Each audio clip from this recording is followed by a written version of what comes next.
Jean-Michel Apathy, Maxime Switek. Et dans un instant, au 39-21, vos témoignages sur les pensions alimentaires non payées. Appelez-nous 39-21 pour en parler. Mais d'abord, Jean-Michel, ces questions autour des indemnités que touche Xavier Bertrand. Oui, voilà, Xavier Bertrand, donc il est président de l'agglomération de Saint-Quentin, a été voté à l'agglomération de Saint-Quentin une résolution, c'est pas exactement le nom, j'oublie le terme exact, mais enfin, qui attribue au président de l'agglomération, donc en l'occurrence Xavier Bertrand, 4 000 € bruts. Ça suscite un peu la polémique. Éric Vérac, vous étiez avec nous tout à l'heure, vous êtes essayiste, fondateur de Tripalio, un site d'information sociale, pour commenter cette information, et vous avez accepté, je vous en remercie, de revenir dans le studio d'Europe 1 pour dialoguer avec nos auditeurs. Bonjour Jean-Paul. Oui, bonjour. Bonjour Monsieur Apathy, bonjour aux auditeurs d'Europe 1. Vous êtes dans la Somme, à Amiens. J'habite à Amiens, en effet, donc tout près de Saint-Quentin. Voilà. Alors cette information, quand vous l'avez apprise, qu'est-ce que vous êtes dit? Bien, écoutez, je l'ai apprise il y a peu de temps, dans le cours de la matinée. Elle m'a choqué, évidemment.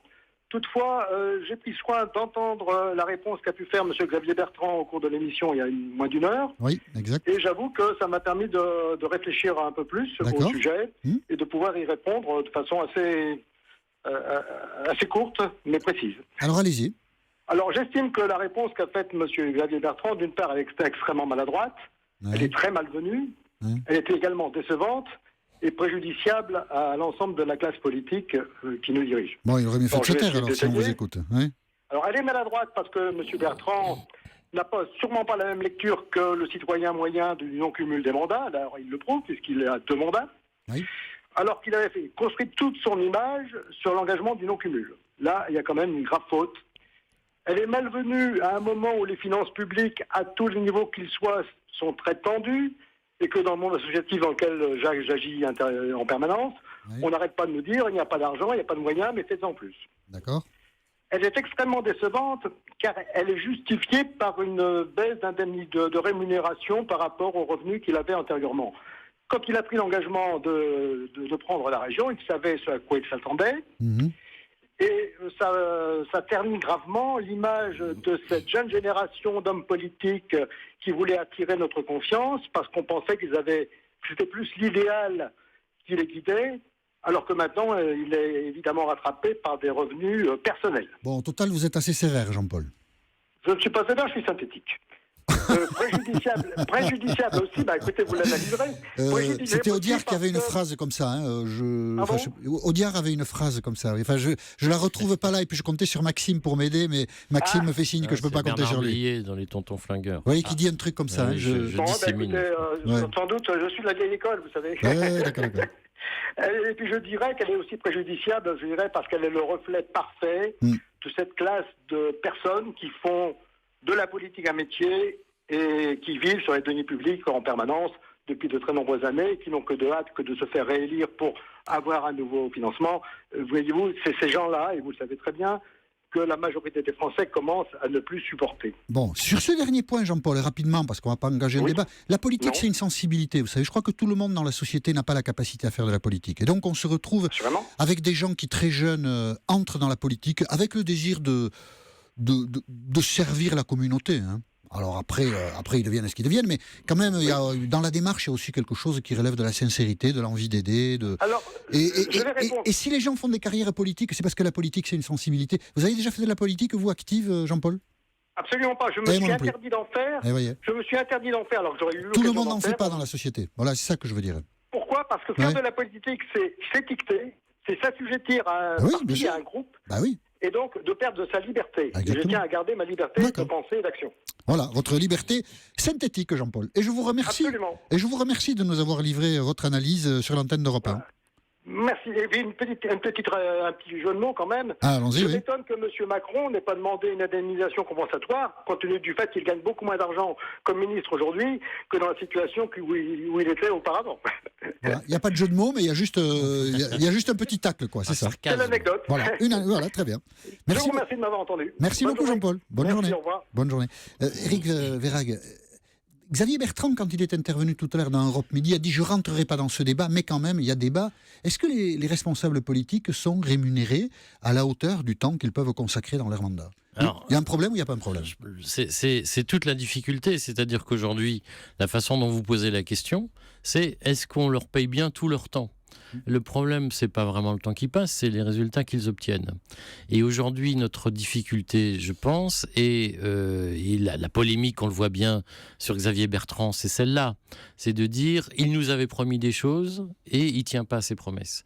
Et la grande difficulté qu'on a aujourd'hui, c'est de justifier auprès de l'opinion publique le fait qu'on mette de l'argent dans des fonctions électives avec des élus qui disent régulièrement « je suis impuissant, je peux rien faire et je me contente de gérer une situation qui n'est pas satisfaisante mais que je ne peux pas améliorer ». Là, on a une difficulté.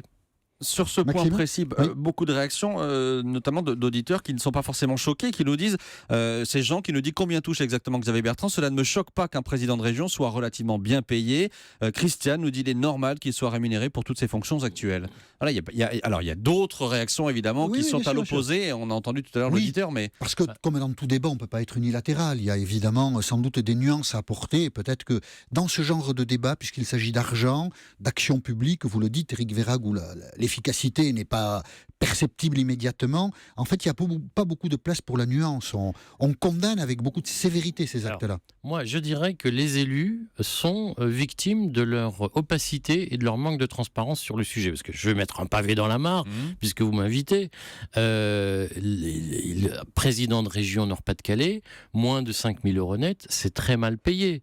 C'est moins qu'un chef de bureau à Bercy. C'est moins que, et beaucoup moins que des directeurs de services de l'État en région. Et le paradoxe d'ailleurs, c'est que le président de la région Pas-de-Calais, il est infiniment moins bien payé que le préfet de la région Nord-Pas-de-Calais. Mais c'est la question que posait Jean-Michel tout à l'heure. Oui, C'est c'est est-ce ça. que les politiques sont bien ou mal payés Moi, en je France? pense qu'ils sont. C'est pas un problème de montant, c'est d'abord un problème d'ignorance des Français vis-à-vis de ce que sont les rémunérations publiques. Et ça, c'est l'opacité qui existe sur le salaire des fonctionnaires, le salaire des élus. En fait, l'opacité, oui et non, l'information est disponible, mais disons Elle qu'on est s'y jamais intéresse trop peu. nominative et elle est Ah, non, habilement il ne fait pas dissimulée. Bon. Nicole à Haye dans la Marne. Bonjour Nicole. Oui, bonjour Jean-Michel. On prononce Haï. Oui, je me suis dit que je prononçais mal, oui. Oui, Et j'espérais que vous ne me reprendriez pas, mais en fait, vous avez eu raison de me reprendre, Nicole. Je vous en prie. Aïe. Moi, je ne suis pas choquée parce que si on rapporte ces indemnités à un salaire horaire, hein, Oui. par rapport à d'autres élus qui cumulent quand même pas mal de mandats, c'est une simple équité arithmétique pour moi. Oui, je comprends. Vous avez un site qui s'appelle Integrity Watch, qui donne vraiment avec précision les revenus supplémentaires des élus. D'accord. Vous devriez le consulter. Integrity Watch. Oui, je Allô connaissais pas. Oui, je ne connaissais pas le site, mais on le consultera. Écoutez, j'ai vu ça sur un journal, et là, vous voyez, Mais je lis pas les que journaux. gagnent les élus en plus. Vous avez, moi j'ai noté, je vois à Nantes, Madame Claire Jo du PS, Oui. qui en tant que vice-présidente de Nantes Métropole gagne 29 245. Là où par an, je monsieur pense. Vercamer, Oui, par an, je pense, pas 29 000 par mois. Métropole gagne 12 768. On ne sait pas pourquoi. Ça, c'est en plus de leur indemnité de 5 600 €. Oui, d'accord. Madame Claire Jo gagne encore 26 341 comme conseillère municipale communautaire de Nantes Métropole. Donc ça lui fait à peu près 56 000 en plus de ces 5 600 €. Oui, enfin, je pense Monsieur excusez-moi, Nicole, on ne va pas donner trop de chiffres, mais je pense que là, vous mélangez rémunération annuelle, mensuelle, enfin, il y a un peu de... Oui, mais voilà. Ouais, Vous voilà, avez oui. des élus qui ont je ne sais pas combien de fonctions, et si on rapporte au salaire horaire, je trouve que M. Bertrand, pour lequel je n'ai aucune affinité, moi, ça ne me choque pas du tout. D'accord. Donc, Il vous... fait bien son boulot, c'est un boulot à temps complet, D'accord. samedi, dimanche compris, les vacances également. D'accord. Qui Donc- fasse bien son boulot, voilà. Vous êtes un peu indulgente avec Xavier Bertrand, mais nous sommes heureux de vous avoir donné la parole sur Europe 1 parce que vous n'êtes pas très nombreux, il faut bien le dire. Je vous souhaite une bonne journée, Nicole. À vous aussi. Et, Au revoir. au revoir. Est-ce qu'il y a des pays, peut-être vous le savez, Éric Verhaeghe, où la transparence, où la connaissance de tout ça est plus acquise qu'en France? Parce que en France, on nous dit beaucoup de choses quand même, beaucoup d'informations sont disponibles et on découvre tout le temps des choses. C'est ça qui est assez embêtant. Oui, parce que il y a des pays où la transparence n'est pas forcément plus forte, mais où en revanche il y a moins de mandats et moins de cumul de mandats. Et moi je me mets à la place de l'habitant de Saint-Quentin qui découvre que en effet son maire n'est plus maire mais président d'agglo. Je pense que si on interroge les habitants de Saint-Quentin, Ah oui, vous avez raison, oui. qu'est-ce qu'un président de communauté d'agglomération? Il vous dit c'est un fromage qu'ils se sont inventés pour gagner Oui, encore plus d'argent. Aucune visibilité sur ce type Aucune de fonction. visibilité. Et on ne parle même pas des établissements administratifs qui dépendent de toutes ces structures et dont on ne connaît pas la moitié. Et aujourd'hui, la difficulté, elle est là. C'est que qu'un élu soit bien payé, je pense que les Français peuvent le comprendre. Qu'en revanche, il touche des rémunérations de tout un tas d'origines, on ne sait même pas d'où tellement c'est compliqué, ça pose problème. Et je crois que moi, le plus simple, et c'est les députés ont commis une erreur, les parlementaires ont commis une erreur, lorsqu'ils ont refusé que leur déclaration de patrimoine soit publiée. Souvenez-vous, Claude Barthelone a fait un tir de barrage. C'est après l'affaire Cahuzac. Oui. C'était après l'affaire Cahuzac. Ils ont fait un tir de barrage pour maintenir de l'opacité là-dessus, l'opacité maximum. C'est une erreur, parce qu'on voit bien que c'est des effets boomerang. Et à l'inverse, quand Claude Barthelone disait ça, si on va trop loin dans la transparence, l'intégrisme, on découragera beaucoup de vocations. C'est un argument qui peut mériter d'être entendu aussi. De vocation comme la sienne, probablement, mais est-ce qu'il est sain qu'une démocratie vive avec une classe politique aussi professionnalisée? Et si vous voulez, c'est le serpent qui se mord la queue, parce que c'est vrai qu'en France, on est obligé de passer par un parti pour avoir une investiture. Ailleurs aussi, vous savez, les classes politiques sont professionnelles. Obama, il n'a jamais fait autre chose que la politique. Je ne cite pas les États-Unis en exemple, mais je pense qu'il y a un certain nombre de pays du nord de l'Europe qui ont Merkel, trouvé des solutions. Merkel, elle est sortie de l'université, elle a fait de la politique. Hein. Ah oui, non, c'est mais une sensibilité, attendez, et elle n'est pas mauvaise. Je hein. dis pas. Elle n'est pas mauvaise, hein. On peut pas dire. Hein. Ne me demandez pas de dire du bien de la Elle a chancelière été allemande. réélue 3 fois. Mais dans son genre, elle est bien. Dans son genre, certes, elle est bien. non, mais je ne pense pas qu'il existe de situation idéale. Mais ce qui est sûr, c'est qu'en France, il y a une professionnalisation excessive de la classe D'accord. politique, qu'on en paye le prix aujourd'hui. Bonjour Fabien. Oui, bonjour Jean-Louis.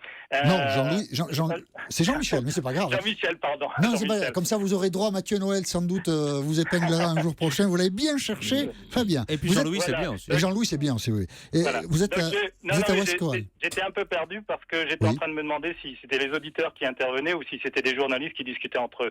Mais Et tac. voilà. Et tac. Donc, j'habite en plein dans la métropole lilloise, entre Lille, Roubaix et Tourcoing. Oui. Donc, je ne suis pas choqué de ce qui concerne Xavier Bertrand aujourd'hui, parce que je me dis que les principaux intéressés, ce sont les administrés de la région Hauts-de-France et des administrés de l'agglomération de Saint-Quentin. C'est à eux de juger si effectivement cette rémunération est justifiée ou pas.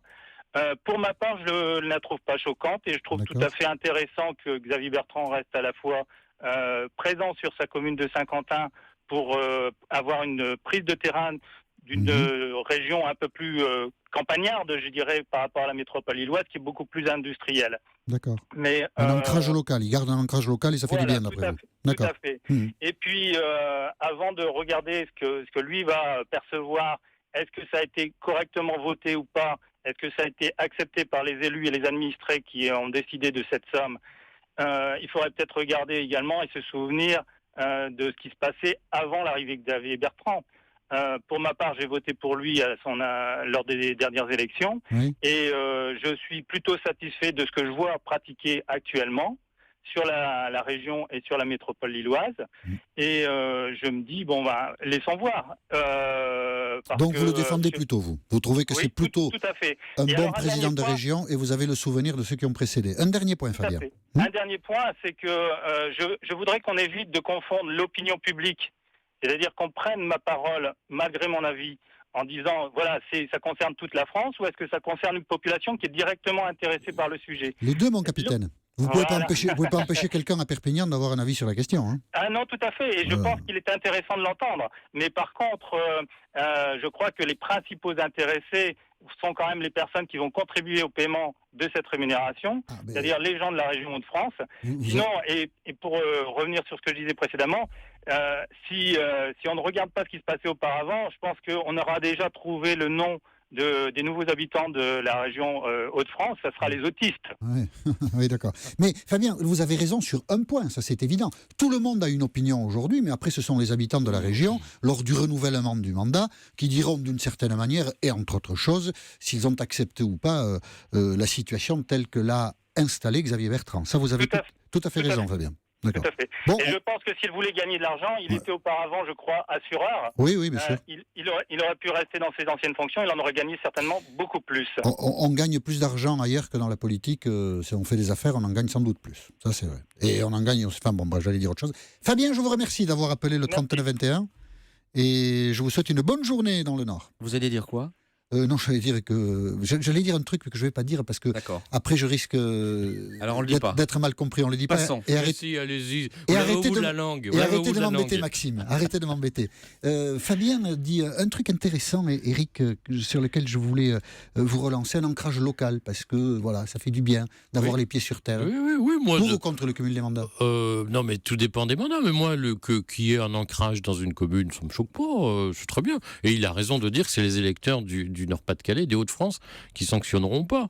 Moi, je trouve ça très bien que les élus soient proches du peuple. Mais là encore, on voit bien que la question qui est posée, c'est le montant de la rémunération lui-même ne choque pas. La question, c'est la méthode et le manque de transparence. Je crois que c'est vraiment ça le sujet qui pose problème aujourd'hui. Oui, c'était cette impression de découvrir, surtout lui qui a dit je n'aurai qu'un mandat. Oui, et Mais il puis en a d'utiliser de les difficiles. alcôves du système pour avoir des petits avantages. C'est ça qui choque. Quelque chose de complémentaire? Vous n'avez rien à dire, Maxime? Rien du tout. Maxime n'ajoute rien. Donc nous allons clore là ce sujet en vous remerciant, Éric Véral, C'est moi qui vous d'avoir remercie. accepté l'invitation d'Europe Midi. Et nous poursuivons notre dialogue sur les pensions alimentaires. À tout de suite. Jean-Michel Apathy, Maxime Switek. Et au 39-21, nous attendons vos témoignages sur ces pensions alimentaires non payées parce qu'à partir d'aujourd'hui, les CAF, les caisses d'allocation familiale, vont pouvoir prendre le relais et aider justement celles et ceux qui ne touchent plus le pension alimentaire parce que le conjoint refuse de payer. Bonjour Patricia.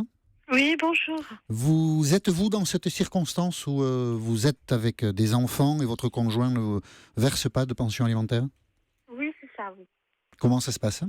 Donc voilà, depuis 2005, je suis divorcée. Donc les Oui. enfants, ils avaient entre 4 et 5 ans. Oui. Maintenant, ils ont 17-18 ans, mais le père n'a jamais versé quoi que ce soit. Malgré Donc il est des- reparti à l'étranger. Malgré des Et- jugements qui l'ont condamné à payer une pension, Oui, il c'est ne l'a ça, jamais oui. versé. Il l'a jamais versé, puis il n'a jamais été condamné non plus parce que comme il est à l'étranger, donc Ah oui, on bien n'a sûr. pas pu. Et du coup, Donc vous êtes c'est- retrouvé seul pour faire face aux charges des deux enfants. C'est ça, oui. Et Donc, moi, j'ai eu de la chance que la CAF a quand même pris dans les médias, quoi. Oui. J'ai pas eu de soucis par rapport à ça. Ils ont pris en compte. Donc, jusqu'à maintenant, ça a été toujours payé par la CAF. Mais vous faites partie de ces femmes, ou parfois de ces hommes, enfin, ce sont souvent des femmes qui ont les gardes d'enfants, qui ne perçoivent pas la pension que leur conjoint doit leur verser, évidemment. On imagine que cela rend la vie quotidienne très difficile. Ah, c'est très difficile. Hein. Après, quand on disait que quand ils étaient petits, les soucis étaient petits. Maintenant qu'ils sont grands, les soucis sont grands aussi, Ah oui, c'est sûr, oui. financièrement. Mm. Mais bon, il n'a jamais été là, quoi. Oui, je comprends. Donc, Merci beaucoup, Patricia, je vous Pour en prie, votre- merci à vous. témoignage. Et je vous souhaite une bonne journée. Merci à vous aussi. Au revoir. Bonjour, Malika. Bonjour, Jean-Michel Apathy. Vous êtes à Toulouse. Je suis de Toulouse et je vis la même situation que Patricia, mais mes enfants sont plus jeunes. Oui. J'ai divorcé, je me suis séparée en 2010. Le divorce a été prononcé en 2012. D'accord. Il a donné la pension pendant une année et après, il s'est mis au RSA, donc il était plus solvable. Ah, d'accord. Et il a recommencé à travailler en 2014. Et la CAF, bien sûr, avec ses déclarations, lui a demandé des comptes, bien sûr. Il avait donné pendant 6 mois. Mhm. Et depuis le mois d'octobre, je n'ai plus rien, malgré les plaintes. J'ai porté 2 plaintes. Et j'ai mis les huissiers et il fait des fausses déclarations en disant à la CAF qu'il travaille à tel ou tel endroit. Et quand les huissiers se rendent là-bas, ils ne travaillent pas, quoi. Vous avez combien d'enfants? Et Vous J'ai avez 3 enfants. 3 enfants. Ah, Voilà, 15, 13 et 11. Il les a laissés, ils avaient tous les 3 même pas 10 ans. mhm.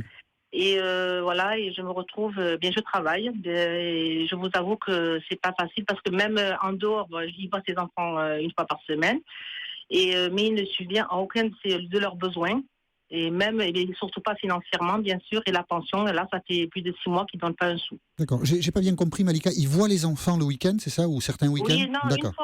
il les voit une fois que le samedi, parce qu'à l'époque, quand on avait divorcé, il n'avait pas d'appartement, donc le juge a décidé qu'il les voyait de 10h à 17h tous les samedis. Il les prend.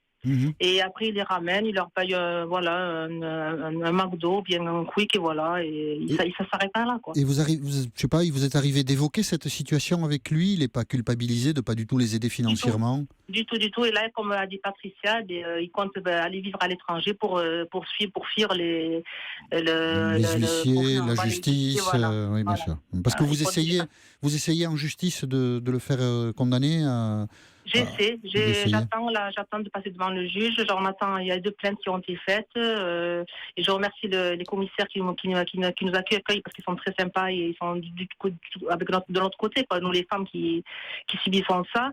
Et malheureusement, la justice, à un moment donné, elle fait rien, quoi. Ce sont des hommes qui sont qui s'échappent ils n'ont aucune culpabilité, quoi. Ils n'en ont rien à faire, quoi. C'est des enfants, ils les mettent au monde. Ils n'assument pas leurs responsabilités. Du tout. Et j'espère que. Et la CAF, par contre, j'ai fait un dossier de la CAF, là, et j'attends, ça fait 1 mois, et j'attends qu'ils étudient mon dossier pour pouvoir me verser la pension. Mais bon, voilà, j'aurais bien aimé que ce soit lui, parce que quand je vais voir la CAF, je leur dis, c'est pas la CAF qui a fait les gosses, c'est lui. Ouais. Voilà. Merci beaucoup, Malika, pour votre témoignage. Je vous remercie de votre émission et à toute l'équipe, bonne journée. Merci C'est très gentil. Très bonne journée à vous à Toulouse, Malika.